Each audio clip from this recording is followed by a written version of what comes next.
Whether you're a skeptic or a believer, join me, Rob McConnell, as together we'll investigate the world of the paranormal and the science of parapsychology here on the X-Zone Radio TV show on XZBN and the X-Zone TV channel on Simul TV. Since 1990, the X-Zone Radio TV show has been the place where people dare to believe and dare to be heard. Together, we'll investigate UFOs, aliens, ghosts, Bigfoot, psychic phenomena, lake monsters, conspiracy theories, government cover-ups, the truth embargo, alien abductions, ESP, haunted locations from around the world, and so much more.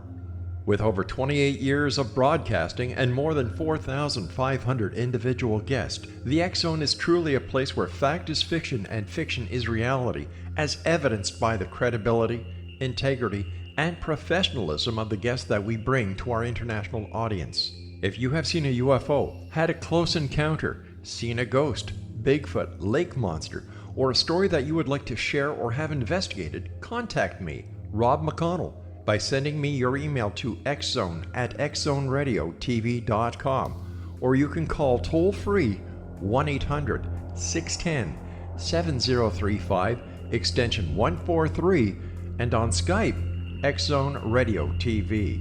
For more information on the X-Zone Radio TV show with yours truly, Rob McConnell, visit www.xzoneradiotv.com or www.xzonetvchannel.com or simultv.com and xzbn.net.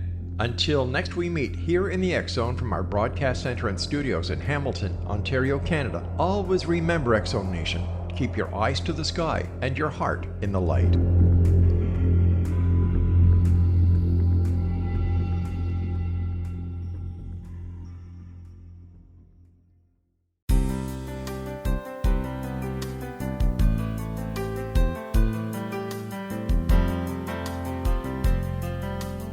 Welcome to Mission Evolution Radio Show with Gwilda Wiyaka, bringing together today's leading experts to uncover ever-deepening spiritual truths and the latest scientific developments in support of the evolution of humankind. For more information on Mission Evolution Radio with Gwilda Wiyaka, visit www.missionevolution.org. And now, here's the host of Mission Evolution, Miss Gwilda Wiyaka. Hello, dear friends, and welcome to Mission Evolution Radio Show, where we share innovative thoughts and explore the deepening truth and support path to unity and enlightenment. I'm your host, Gwilda Wiyaka. This hour, we'll be looking at the river of life, evolving into the flow. There's a river that runs through all things. It's a river of spirit that's always been and always will be. When in the flow of this river, one finds oneself in exactly the right place, at the right time, doing the right thing, in perfect synchronicity with life, based on one's intent and chosen path. All things on the planet and beyond live within this flow, creating the beautiful symphony of life, with one exception: humankind. Somehow, somewhere, we lost our way. Maybe it was the mythological fall from the garden. Maybe it was when we decided we knew better than nature. Who's to say? While the lessons have been many, the result has been devastating to us and the world in which we live. Now, as we move into a higher frequency portion of the galaxy, we have the unique opportunity to re-enter the river, the flow of life, to evolve into our birthright. How do we take advantage of this amazing opportunity? How can we find the river? Can we re-enter the flow? What will it cost to do so? With us this hour to explore the flow of life is Sky Nelson Isaacs, the author of Living in the Flow, The Science of Synchronicity and How Your Choices Shape Your World. Sky is a physics educator, speaker, and musician. He has a master's degree in physics from San Francisco State University with a thesis in string theory and a BS in physics from UC Berkeley. Sky brings together the connection between synchronicity, physics, and real life using research and original ideas. As an active researcher in quantum foundations, his research is supported by the Foundation Questions Institute and the Federico and Elvia Faggin Foundation. His website, skynelson.com. Sky, thanks so much for joining us on Mission Evolution. Thank you for having me on the show. It's a delight to be here. You have a master's degree in physics with a thesis in string theory. How did you make the quantum leap, so to speak, into studying the flow of life? Well, I had experiences of synchronicity. I've had them all my life. And early on, my initial push was really for a study of myself and consciousness and why my life has flown or flowed into the form that it has. And I've always wondered, is there some deeper significance to the way I got into the schools I got into or chose to have the job I have or the relationship I had? And eventually I started having enough synchronicities, like really unusual experiences that seemed like they either had to have an explanation in science or they had to just be some way of describing them as just chance. And it didn't seem reasonable that they were chance. So I tried to connect the work that I had been doing studying the foundations of quantum mechanics, where there is a lot of still unexplored, unknown pieces. And is there some way in which the study of knowledge, which comes out of that, has an influence or can have an impact on the knowledge that we have of synchronicity and of the world? And so I began to connect those dots. What do you mean by the flow? Well, I connect the work of Mihai Csikszentmihalyi, who wrote a book called Flow, The Psychology of Optimal Experience. His perspective on flow was that it's when we get into the optimal zone of functioning. A wonderful way to look at it is transcending the worry about whether we're in control or not. Because so much of us spend our time either trying to gain more control over life or throwing our hands up in the air and saying, I surrender. Those are both paths that we can take at different times. And flow is not about either one of those, but about releasing the worry about whether you're in control or not. So it becomes about diving into life wholeheartedly. And so I connect that with synchronicity because I think that when we start paying attention to the obstacles and the little opportunities that are unexpected in life, when we let go of our ego enough to see things in a new light that we don't understand where things are going, but maybe we're going to try out this new idea, then we allow ourselves to get into the flow of life, which is the zone of optimal functioning in life. Is the flow you're speaking of related to the indigenous concept of the river of life or the way or the spirit that moves through all things? Yeah. The Tao Te Ching was a very influential book for me early on. And the Tao Te Ching means the book of the way. So that's what I'm thinking of when you say the way. The way of flow is to lead us. Ultimately, I think it's connecting us to our inner knowing. So synchronicity and flow is not about tapping into, what's the universe telling us to do, but how is the universe leading me towards a deeper knowing of my own wants and goals and soul yearnings. And so I think synchronicities or meaningful coincidences, which we can define a little more in a little bit, show up as unexpected situations that lead us toward a deeper healing experience for ourselves. So how does one live in the flow? Well, I do give a practical set of steps in the book. The whole book is sort of about that, but I do give a practical set of steps called the Lorrax, Lorrax. And that's a way of balancing the more action-oriented way that many of us are. That's the A at the end there. But it starts with a more receptive aspect of who we are. It starts with listening to life. That's like noticing circumstances that show up that might be frustrating even, or just unexpected.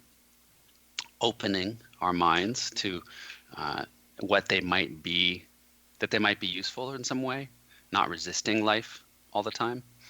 And then reflecting on how circumstances that have shown up might be actually beneficial in some way. Is there a way in which this is showing me something or leading me somewhere that's beneficial? So I've listened, opened, and reflected. And often now, in order to take advantage of that new understanding, I have to release my old attachment to how things were going to go. So there's releasing. And then from there, I can act. And then the action is informed by this listening, opening, reflecting, and releasing, which allows me to become more in alignment with the external circumstances. And from there, I suggest that the circumstances of life show up to support us. And that's what we call a synchronicity, where some unusual experience will show up and respond to our action. And the core idea here it sounds like an exercise. Yeah, go Sounds on. like an exercise to put you in a position to act rather than react. Right, right. And that action comes from a whole experience, from our heart, from our mind, and from our body.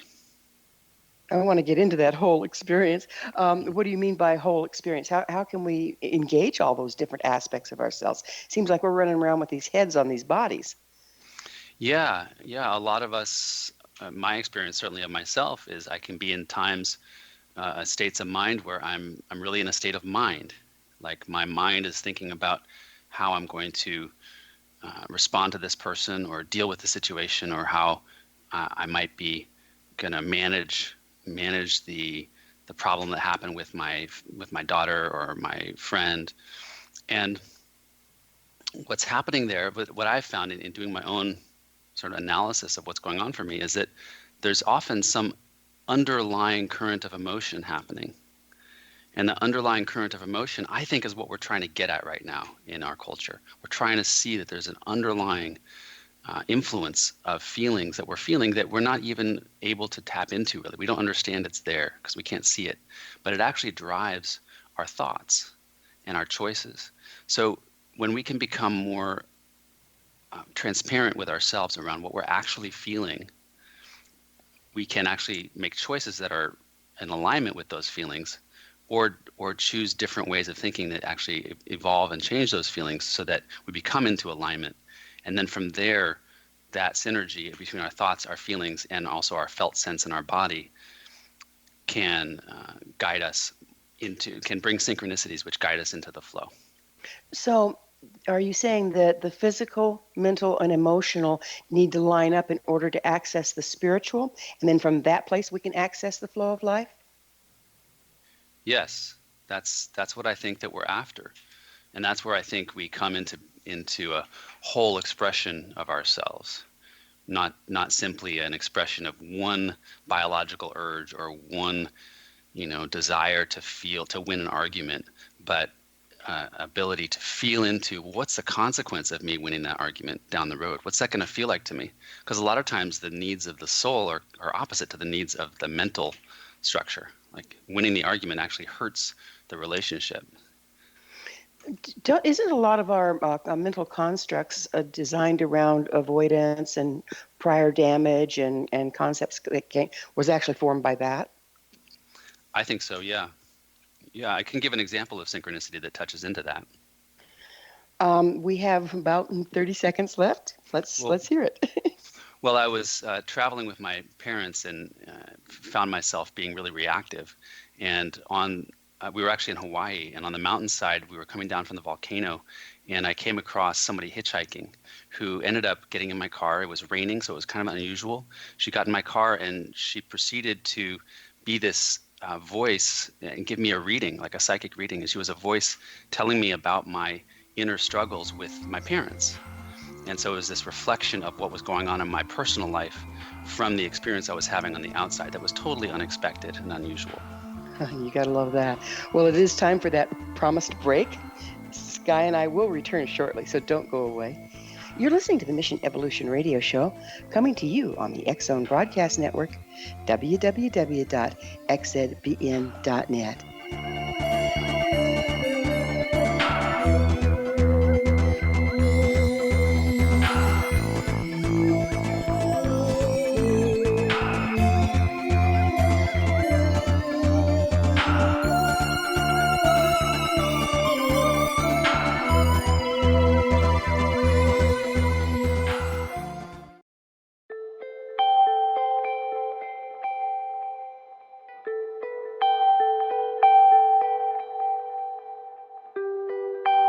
It's hard to listen to the news without realizing we're living in volatile, unprecedented times. Yet never has there been such an opportunity to transform the human condition. As old structures fail, where can we find the guidance to co-create a better way? Find Your Path Home is an ever-evolving, leading-edge information, education, and healing resource center designed to support and guide you on your path to unity and enlightenment. Based on sound principles employed by shaman worldwide, we provide techniques that can support you through the current transitions, offering online shamanic classes, international long-distance shamanic healing sessions, complimentary Mission Evolution radio episodes and Stairway to Heaven TV vignettes, seminars, retreats, and much more. All of this can be found on findyourpathhome.com.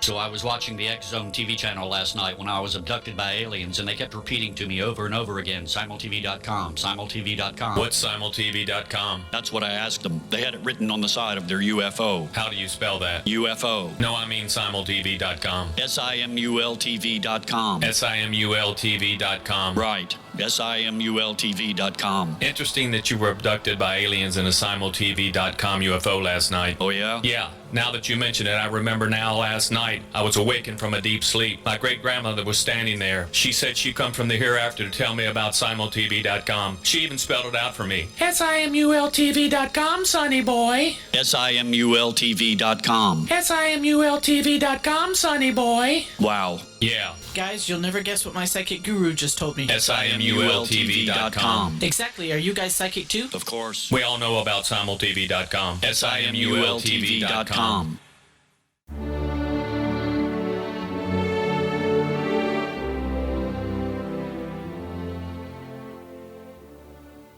Welcome back. This is the Mission Evolution Radio Show, dedicated to unification and evolution of consciousness. To stay abreast of all the wonderful information and tools we have to offer, visit our website, missionevolution.org. I'm your host, Gwilda Wiyaka, and our guest this hour is Sky Nelson Isaacs. His website, skynelson.com. Sky, what are the advantages that you've experienced living in the flow? You mentioned a synchronistic thing that helped you understand the argument with your parents when we were closing the last segment.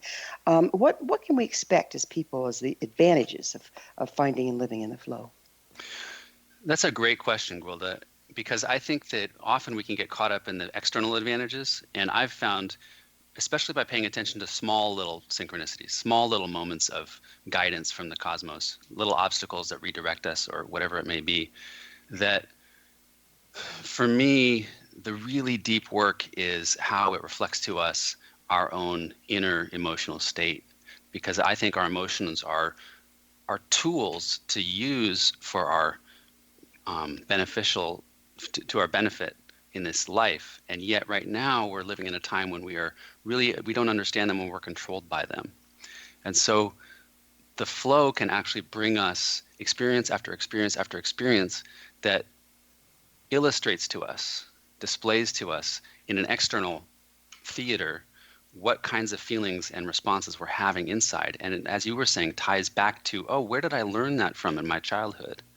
And so we can begin to heal our childhood wounds by paying attention to the synchronicities that lead us into flow in the present.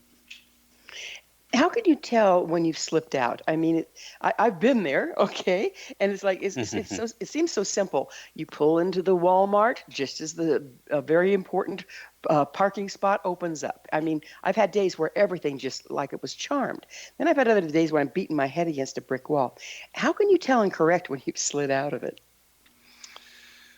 Well, another great question, because I think that we're often paying attention a lot to the outside circumstances, but the more that the outside circumstances can make us connect to what's going on inside, the less the outside circumstances matter. So I noticed that when I'm like, let's just take an example from yesterday. I was having a day of a lot of flow and dealing with stuff in my planning and my forward thinking that was wonderful, and I felt really like not questioning my own decisions. I was just doing what was feeling right at the moment. And then I had a technical problem with my computer. I was downloading some big files and it got stalled, and I found myself like inside having a stress reaction. I could feel my body tensing up, and what I noticed was that I couldn't walk away from the situation. Like I was dealing with a technical problem on my computer, and I couldn't just put it down and come back because of a whole bunch of emotions of what that would mean and how stressful that would be. And so I felt attached and addicted to the stress that I was feeling in that moment. And that was a sign that I was out of the flow that I had been in earlier. It sounds almost instinctual, is it? I think it can be instinctual when we become more in tune with our instincts.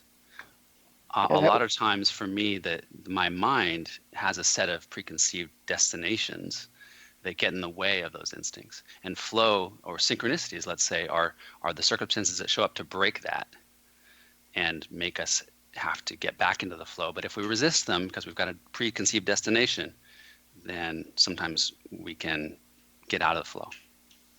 What are a few misconceptions that people might have about what it means to live in the flow? I think that the biggest misconception can be, for some people, that it's somehow easy or effortless. And I do use the word effortless sometimes, but effortless doesn't mean without expending energy. It doesn't mean without trying. I think trying is a very important part of doing the growth work that we're trying to do on the planet. So part of the model is this tree of possibilities, this branching tree of every choice you make leads you on a different branch of this tree, whether you go left down the hallway or right down the hallway. And as we go through this tree, we're trying to reach the apples that are sitting at the top of the tree, and the apples weigh down the tree, but they represent experiences that we are seeking to have. And the branches that have more apples tend to become more likely. In order to make it through that tree, I think my experience is we do need to invest ourselves to build momentum towards an outcome that we're seeking to have. So I don't think synchronicities just will continuously pop into our life to take us where we need to go without us taking the first step that the universe can then respond to. Do you think that the synchronicity and being in the flow is related to our intentions, conscious and unconscious? Are we interacting there? Yeah, I do think so. I think that hidden feelings especially are something I talk about a lot. One of the challenges I find with the word intention is that we may think our intention is one thing because it's conscious, but we may actually have an underlying intention that's subconscious that we don't realize is directing our actions. So if I speak up to express myself in a conversation with my wife about how we should be parenting, but I've got an underlying fear that we're going to mess up my daughter in some way that I haven't expressed or haven't even acknowledged for myself, then those hidden feelings, I would say, are going to make it more likely that we have an experience which brings us into conflict, which is difficult for us to handle, and I handle in a reactionary way. But that helps me see that I'm doing that and come to maybe a better insight if I can become more aware of the feelings in that moment. Well, that brings us to the question, what's the relationship between authenticity and the flow? I think it's a beautiful connection because when we live in flow, it's like cleaning out the filters. I think that we each build up filters through our childhood, and at least that's my experience. I see day after day more filters that I've had from childhood that are coloring the way that I perceive things. And living in flow, following this cycle of the Lorax, listen, open, reflect, release, and act, brings experience after experience that helps me see myself more clearly and start to flush out those filters, just peel them back one by one as I see them. And what's left is it's not this infinitely deep well of, neurotic behaviors or desires in some Freudian way. I feel like at the bottom there is something left, which is this just the open well of who we are as a soul. So it clears out that path, and what's left is authenticity, the choice, the ability to be authentic with people we care about, and in public, and in all aspects of our lives. Are we in a better position when we're coming from authenticity to be in the flow?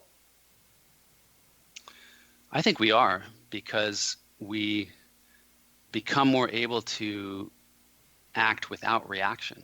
So let's say we're at work and our boss reschedules a meeting we were going to have where I was going to present something important. If I'm reactionary, I might attribute that to my boss and say, well, they're getting in the way, they're trying to undermine me.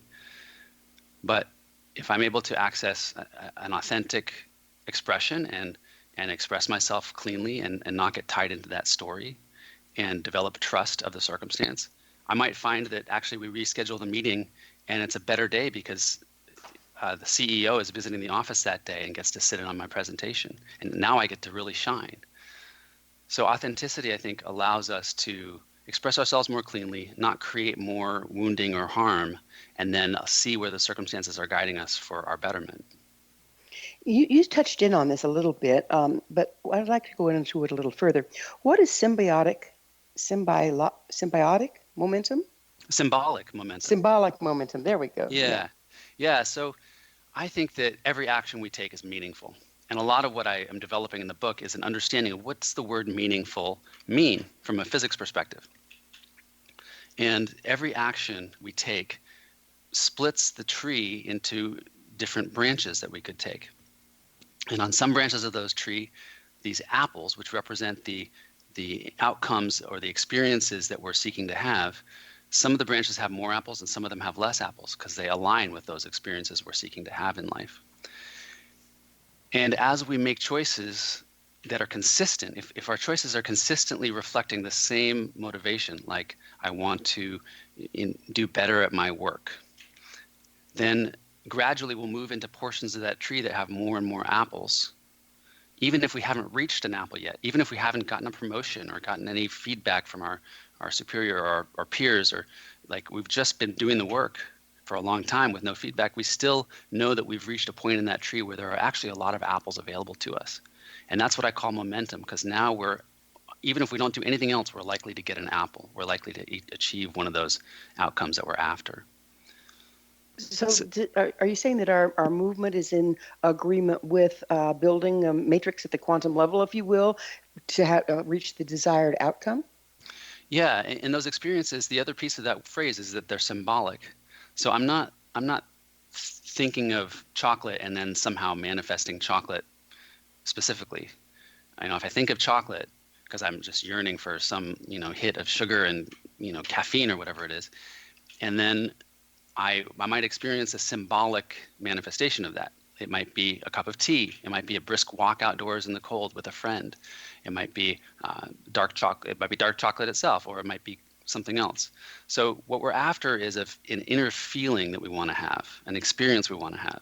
And that's what's reflecting on this tree of possibilities. And so we can let go of the specific outcomes that we're envisioning and recognize the symbolic nature of what shows up in our lives as synchronicity. Absolutely fascinating. Well, it is time for another quick pause. Sky, you and I will return to our discussion on the other side of this break, so you stay right there. Great. This is the Mission Evolution Radio Show, and we're coming to you on the X Zone Broadcast Network, www.xzbn.net.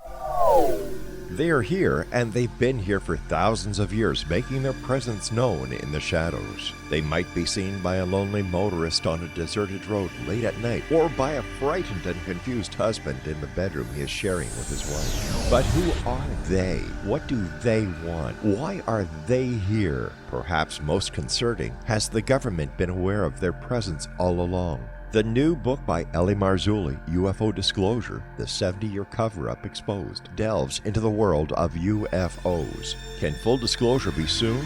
Order now and receive a free hour and 37-minute DVD on the UFO phenomenon. UFOs are real. Get both the book and the DVD, a $40 value, for only $19.99. To order your book and DVD today, go to lamarzulli.net. That's LAMARZULLI.net. Rob McConnell here, presenting an overview for Nicholas Paul Jennings, author of a fascinating book, Amen. It presents facts revealed by Egyptologists, facts that enable us to understand why Amen is the beginning of creation of God. It provides recommendations for religious leaders of the major religions to unify their beliefs and teach the Word of God. Love one another. Amen informs people how mankind conceived God. It was the Egyptians that developed the concepts of a soul, a hereafter, and Son of God. And finally, after the worship of many gods, They conceived the belief in one universal God, the maker of all there is. For more information, visit www.futureofgodamen.com. That's www.futureofgodamen.com. You have heard of the X Zone? Now watch it on Simul TV, plus 500 video games, live TV channels, free video on demand, worldwide, and more. Does this sound like tomorrow's television? Well, it is, but you can have it today, right now. It is Simul TV. Simul TV offers what the others only wish they could provide. 15 exclusive channels like X Zone, sci-fi, and horror. We are worldwide. No other provider offers that. 500 built-in video games. No need to have an extra expensive system. We have them included. Free video on demand. Live streaming events from around the world. Interactive online network, and much more. Tomorrow's TV today. Simul TV. Sound too good to be true? Well, it's not. You can have Simul TV today. Sign up at simultv.com. Do it today.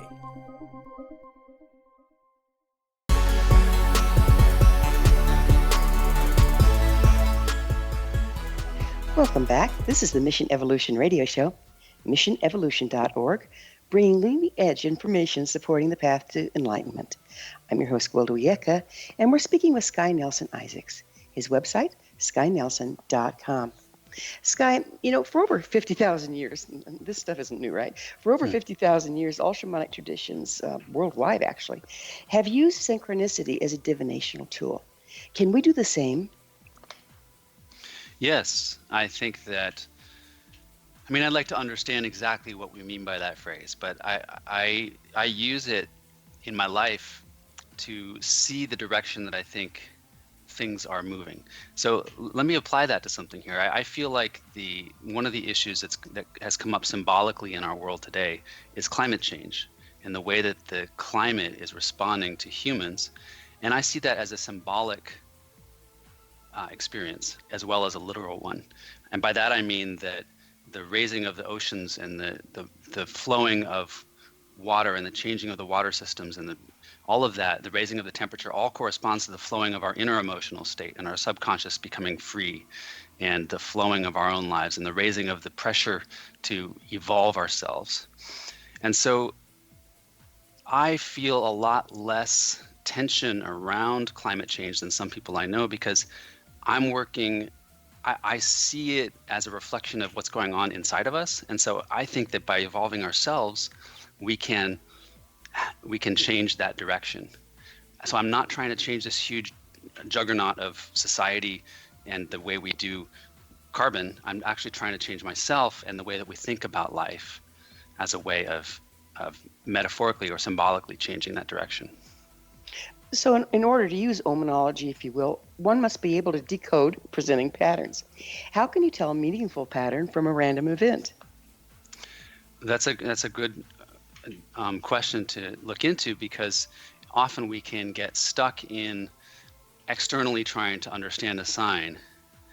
And for me, I do use certain tools to try and reflect to myself like I use a tarot deck sometimes to understand what's going on in my life and what's going on in my heart. And the key aspect that I keep coming back to is that ultimately it's an inner alignment. How does this message I'm getting from, or maybe opening a book to a page and reading a poem just that comes to me right then, how does this reflect what I know already to be true inside? So ultimately, I think the divination is around connecting with our own inner knowing. And we have it there all the time. Those tools, those divination tools, actually just allow us to remember what that is. If we were able to connect with what we already have there all the time, we wouldn't need those tools. The indigenous people tended to divine from events in nature is where it really all started. How can you tell if you've got an event that's meaningful, or sometimes isn't just a bird sitting on a branch, just a bird sitting on a branch? Well, again, it comes back to what's the impact on me? It may be meaningful or not, and it actually maybe doesn't even matter. What matters is, do I have the insight I need to make progress in my life? So I have a friend who whose husband took his own life, and it was devastating for me. He was a close friend of mine, and she told me this beautiful story of walking in a park where they used to walk a lot together, and just asking for a sign, asking for, come to me and let me know that you're here. And I believe it was a hawk suddenly appeared and perched really close to her, and it was a connection that they had had when he was alive. So that was very meaningful to her, and it gave her a real clear sense, an internal validation of what she knew inside, which is that he and his presence was still there, and that she hadn't lost that.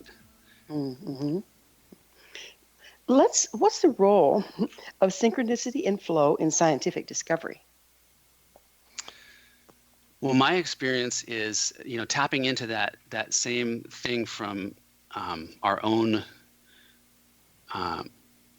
resistance to flow can show up. We can see it in our stress. Like, often I find that I feel stressed when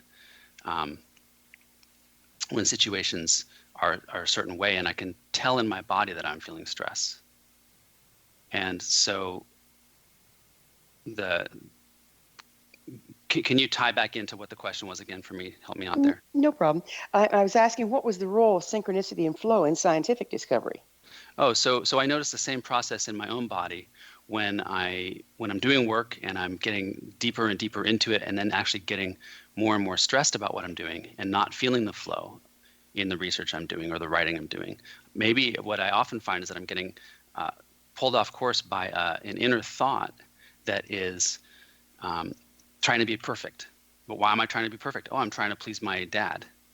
I'm trying to impress my dad, who's no longer cares whether I'm perfect or not, but I'm doing that from my childhood wounds. And that's causing me to work harder and harder and harder on this research or on this paper, correcting all the little errors instead of looking at the big picture of where's it leading me.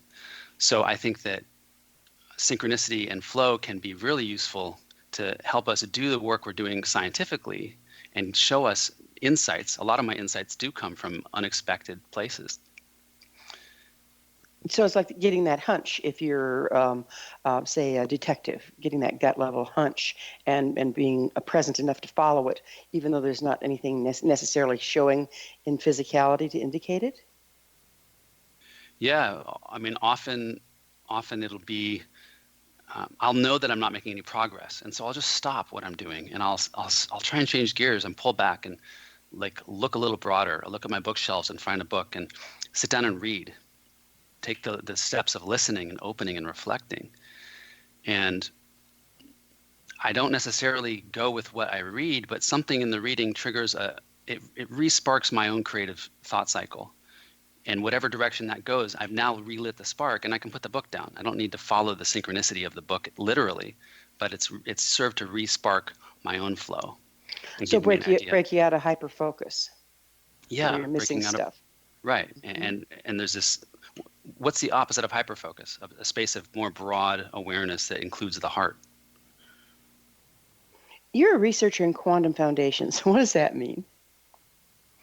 Quantum foundations is the study of the foundational level of what does quantum mechanics mean. In the early 1900s, we developed the principles of quantum mechanics, which came from experimental data, as well as really deep philosophical insights that a number of the founding people of quantum mechanics had. And it's an interesting history. Over time, those people were thinking really deeply about the meaning of knowledge and the meaning of observation, of the role of human consciousness in the observation process. And then we had a terrible world war, which separated a lot of those researchers physically from each other. And after that, there was a rebuilding that was really practical, really based on military expenditure. And a lot of the funding for science went into that. So a lot of the direction of research went into practical aspects like particle physics and military uses. What kept going but was much more sidelined was the research of what are the actual implications at a philosophical level, at a fundamental level of what quantum mechanics is. What does it tell us about space and time? And for some people, that's not a practical question, and they don't really care. They can do the physics work without knowing those things. But in Quantum Foundations, we try and understand those things, because ultimately, if those questions of what is space and time and what is observation, if those aren't answered, the whole creature of physics is standing on a shaky foundation. You offer a hypothesis about how quantum mechanics may explain synchronicity. Can you give us a layperson's view of this?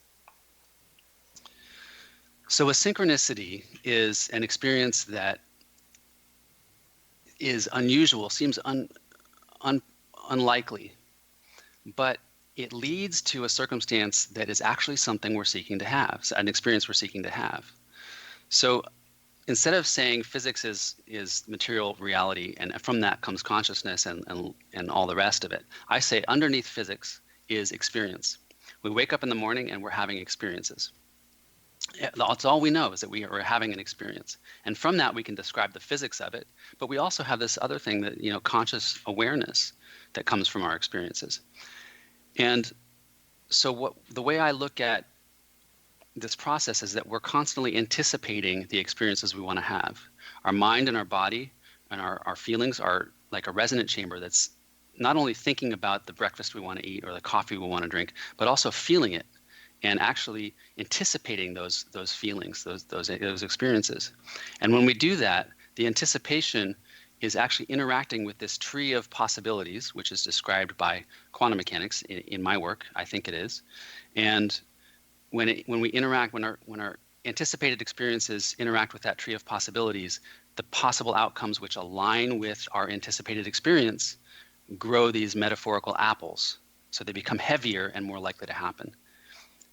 So does the anticipation set up a resonance, and then we're attracted to the thing we're wanting to go to? Well, some of it's about language. So I think those words are all important, and it might take a little time to really, unpack that in a way that we both really agreed upon. I'm not sure if we're physically attracting ourselves to physical outcomes, but there is, this tree of possibilities is informational. It's existing outside of time and space, or it's timeless and spaceless. And there's a way in which we are, if we don't know the outcome of something, then it's actually undetermined. So without our knowledge of something, the cosmos itself is undetermined and evolving into many possibilities. And so it's when we interact with that thing, we're not only interacting with it in that moment, we're also bringing into form the entire history of events that led it to be where it is. Mm. Well, we're going to take another quick break. Sky and I will be back shortly, so don't leave us now. This is the Mission Evolution Radio Show on the X-Zone Broadcast Network, www.xzbn.net. You stay right there.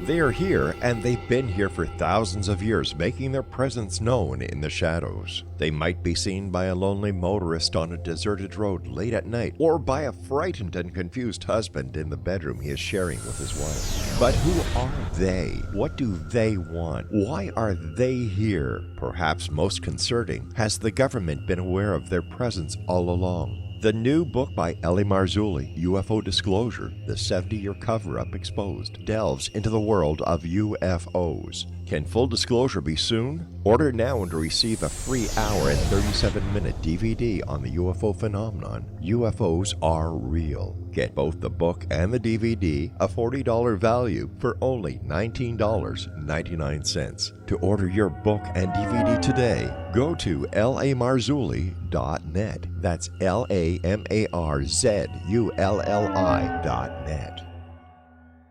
So I was watching the X Zone TV channel last night when I was abducted by aliens, and they kept repeating to me over and over again, simultv.com, simultv.com. What's simultv.com? That's what I asked them. They had it written on the side of their UFO. How do you spell that? UFO. No, I mean simultv.com. simultv.com. simultv.com. Right. simultv.com. Interesting that you were abducted by aliens in a simultv.com UFO last night. Oh, yeah? Yeah. Now that you mention it, I remember now last night I was awakened from a deep sleep. My great-grandmother was standing there. She said she come from the hereafter to tell me about simultv.com. She even spelled it out for me. simultv.com, sonny boy. simultv.com. simultv.com, sonny boy. Wow. Yeah. Guys, you'll never guess what my psychic guru just told me. simultv.com. Exactly. Are you guys psychic too? Of course. We all know about simultv.com. simultv.com.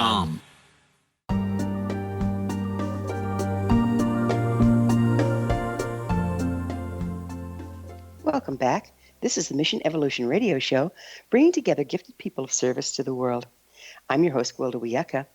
I always love to hear from my listeners. Email me at info@missionevolution.org and suggest a topic or a guest that's on your mind. I'm sure we'll all enjoy them.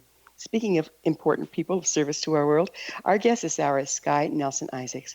His website, skynelson.com. Sky, we were talking about the hypothesis you have about quantum mechanics and synchronicity. What are some of the scientific challenges that face that hypothesis?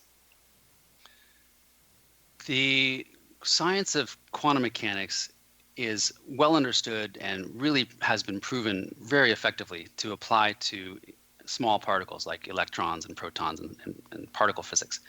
One of the challenges is that the mathematics of that really isn't limited to small particles. It actually applies to everything. There's no size limit. So really, according to the mathematics, that you and I and our cars and our food and our houses should all behave according to the same principles. And those principles involve things like quantum superposition, where things are branching into different possibilities when they're not being observed.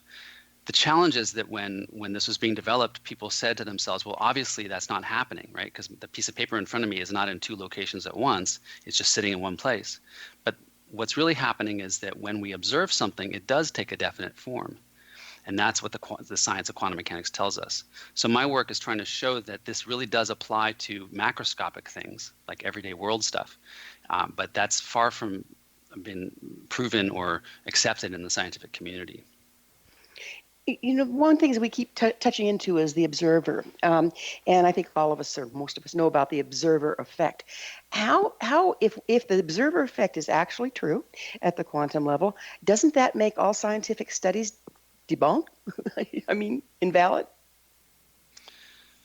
That's an interesting question. You know, I'm not sure if it makes all scientific studies invalid, but it really does point to the importance of, again, I think, understanding ourselves and the influence that we're having on the work that we're doing.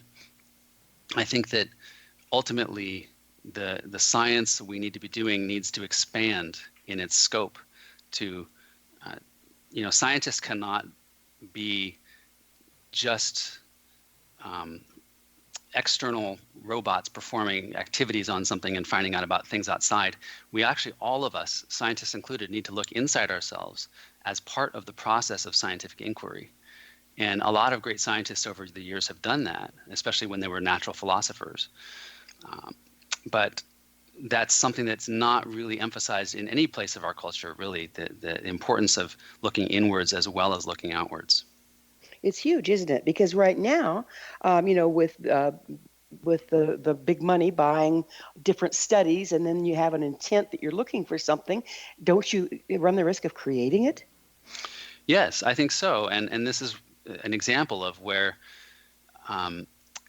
being involved in the systems of science, in the industry of science, there's a lot of pressure to perform and to deliver research. And I can't say that that's wrong, because I don't have enough experience, and I think with that myself. But what I think can happen is we forget that to take a stand for what we really believe in. Like we just, by not standing up for a different way of scientific inquiry, we allow ourselves to be part of that system. And then it actually becomes harder and harder to change the system. And that system isn't necessarily building towards truth. It might be building towards expediency or towards quantity, towards financial recompensation.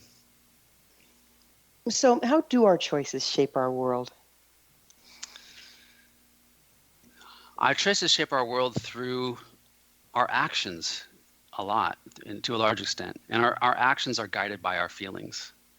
So our feelings, whether they're conscious or unconscious, in my theory, in my understanding of things, they are influencing the types of experiences that come our way. So every day we're experiencing opportunities where we meet someone at the grocery store, or obstacles where our meeting gets canceled or rescheduled.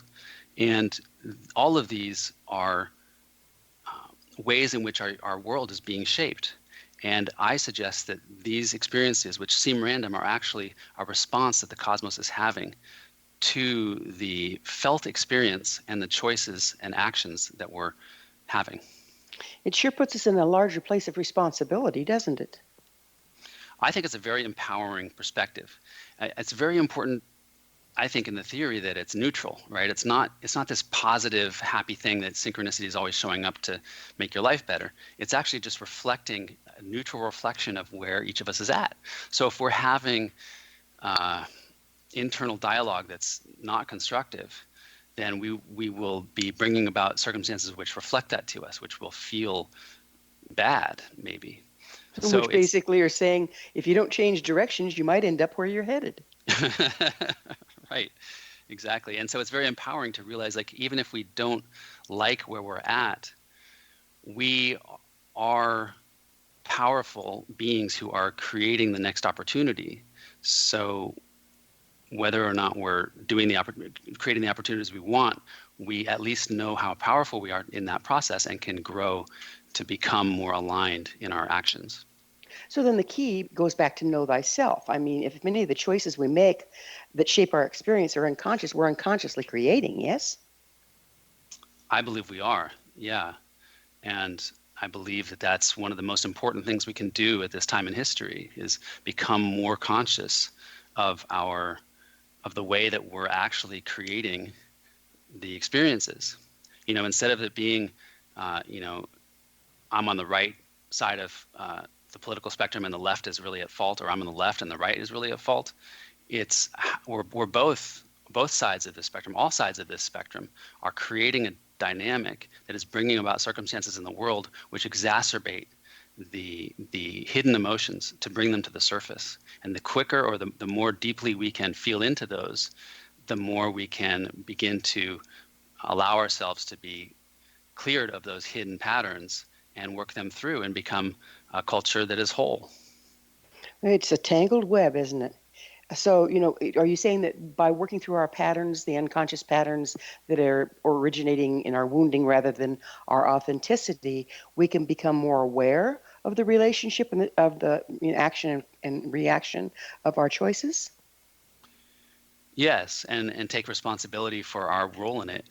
And I think that when we do that and we become clearer as humans, we begin to, it's like the statement that people who are healed then can heal others, and people who are wounded will wound others. Mm-hmm. So when we do that healing work by paying attention to the synchronicity, by paying attention to the way that feelings are driving the events in our lives, then we do that inner work to heal ourselves, and we no longer propagate the same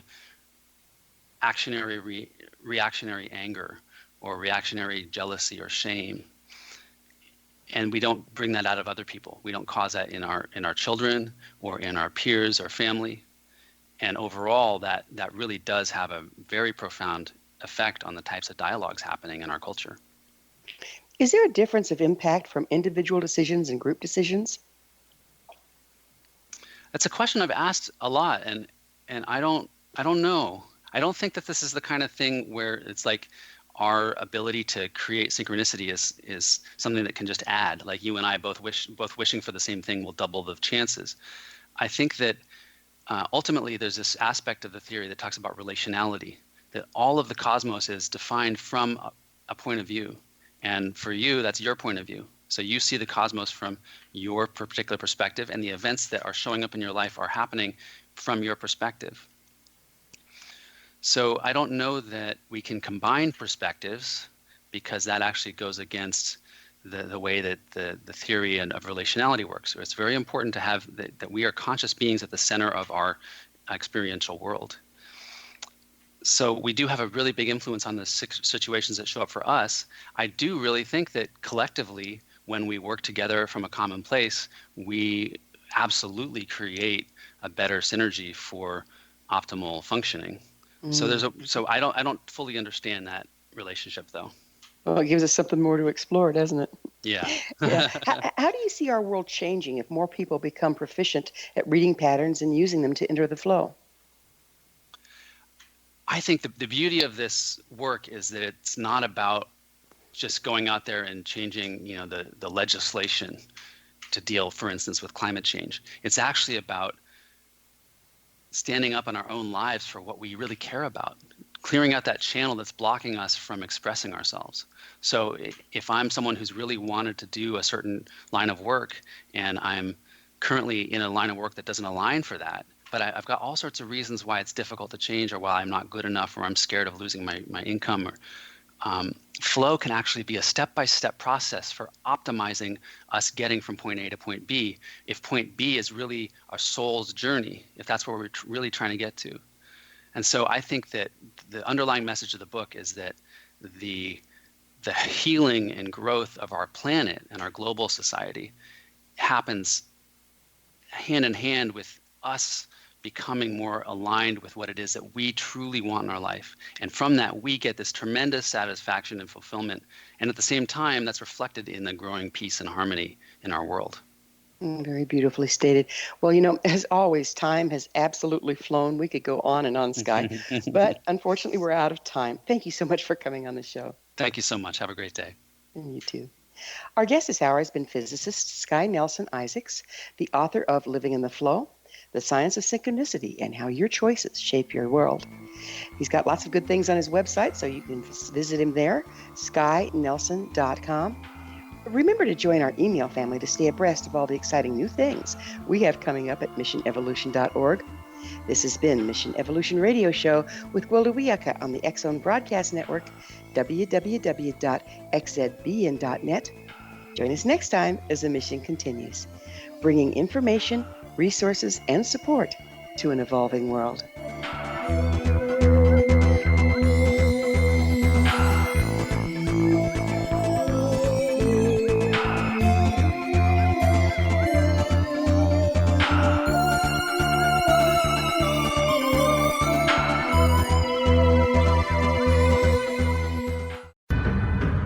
If you are looking for a safe, zero-calorie natural option to the harmful artificial sweeteners on the market today, Just Like Sugar is what you're looking for. Just Like Sugar is a wonderful natural alternative for those health-conscious people who choose a calorie-restricted diet with a great, pure, sweet flavor that tastes just like sugar. Just Like Sugar is a great natural option for people suffering from diabetes and may be useful in restricted diet programs where standard sugars are not allowed and does not cause a laxative effect of some other sweeteners. Just Like Sugar comprises a perfect blend of chicory root fiber, natural calcium, natural vitamin C, and Just Like Sugar's sweetness comes from the natural flavors from the peel of the orange. Just Like Sugar is a natural alternative to harmful artificial sweeteners and will change the way that you believe all natural sweetener products taste. Just Like Sugar is available at your local Whole Foods markets, Wild Oats markets, Henry's, Sun Harvest, and many other fine natural food stores in the U.S., Canada, and worldwide. They are here, and they've been here for thousands of years, making their presence known in the shadows. They might be seen by a lonely motorist on a deserted road late at night, or by a frightened and confused husband in the bedroom he is sharing with his wife. But who are they? What do they want? Why are they here? Perhaps most concerning, has the government been aware of their presence all along? The new book by Ellie Marzulli, UFO Disclosure, the 70-year cover-up exposed, delves into the world of UFOs. Can full disclosure be soon? Order now and receive a free hour and 37-minute DVD on the UFO phenomenon. UFOs are real. Get both the book and the DVD, a $40 value, for only $19.99. To order your book and DVD today, go to lamarzulli.net. That's LAMARZULLI.net. You have heard of the X Zone? Now watch it on Simul TV, plus 500 video games, live TV channels, free video on demand, worldwide, and more. Does this sound like tomorrow's television? Well, it is, but you can have it today, right now. It is Simul TV. Simul TV offers what the others only wish they could provide. 15 exclusive channels like X Zone, sci-fi, and horror. We are worldwide. No other provider offers that. 500 built-in video games. No need to have an extra expensive system. We have them included. Free video on demand. Live streaming events from around the world. Interactive online network, and much more. Tomorrow's TV today. Simul TV. Sound too good to be true? Well, it's not. You can have Simul TV today. Sign up at simultv.com. Do it today.